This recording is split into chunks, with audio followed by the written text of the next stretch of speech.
ভাইরা আমার, কিয়ামতের আলামত সময়ের মধ্যে থেকে একটি হলো ইমাম মাহদীর আবির্ভাব ঘটবে, প্রকাশ ঘটবে। ইমাম মাহদী এমন একজন মানুষ যার নাম হবে আমাদের নবী করিম সাল্লাল্লাহু আলাইহি ওয়াসাল্লামের অনুকরণে, এবং তিনি পৃথিবীতে আত্মপ্রকাশ ঘটাবেন। আল্লাহ তাআলা তার আত্মপ্রকাশ ঘটাবেন কখন, কোন সময়টাতে, পৃথিবীর অবস্থা কি হবে এ সম্পর্কে হাদিসে যে বিবরণ এসেছে তার একেবারে সংক্ষিপ্ত সার বলতে গেলে, তার আসার আগে পৃথিবীতে দিন দুনিয়া থেকে বিদায় হওয়ার উপক্রম হবে। মানুষের ভিতরে দিনদারি থাকবে না। আস্তে আস্তে দুনিয়া সেদিকেই যাচ্ছে, ঠিক না ঠিক? মসজিদে মুসল্লি নেই, কিন্তু খেলার জন্য উন্মাদনার লোকের অভাব।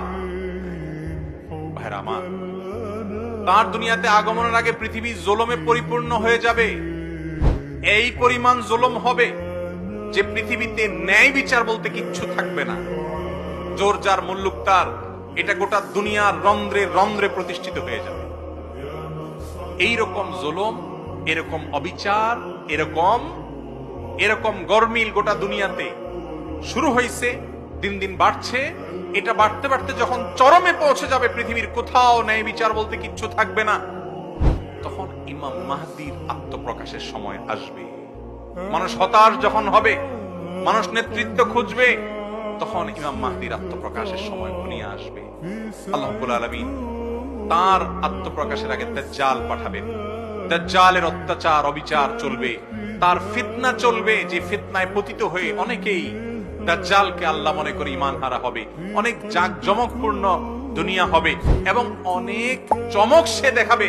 আজ পৃথিবীতে বহু চমক দেখে আমাদের অনেক মুসলমানের সন্তান বেঈমান হচ্ছে কি হচ্ছে না? বিজ্ঞানের চমক দেখে, এই চমক দেখে, সেই চমক দেখে আল্লাহর বিরুদ্ধে দাঁড়ায় যায়, আল্লাহর ব্যাপারে সংশয় সৃষ্টি হয়ে যায়। নবী করিম সাল্লাল্লাহু আলাইহি ওয়াসাল্লাম ভবিষ্যদ্বাণী করেছেন এগুলো হবে, এরকম পরিস্থিতি হবে।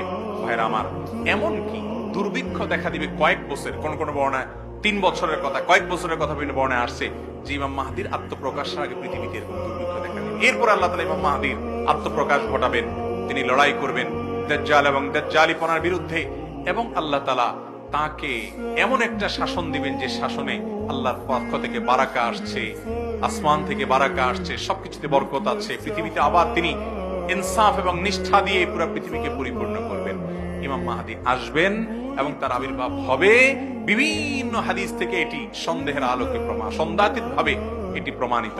অতএব আল্লাহ তাআলা আমাদের সকলকে ইমাম মাহদী আসা পর্যন্ত যদি আমরা বেঁচে থাকি, তার কাতারে শামিল হওয়ার তৌফিক দান করুন।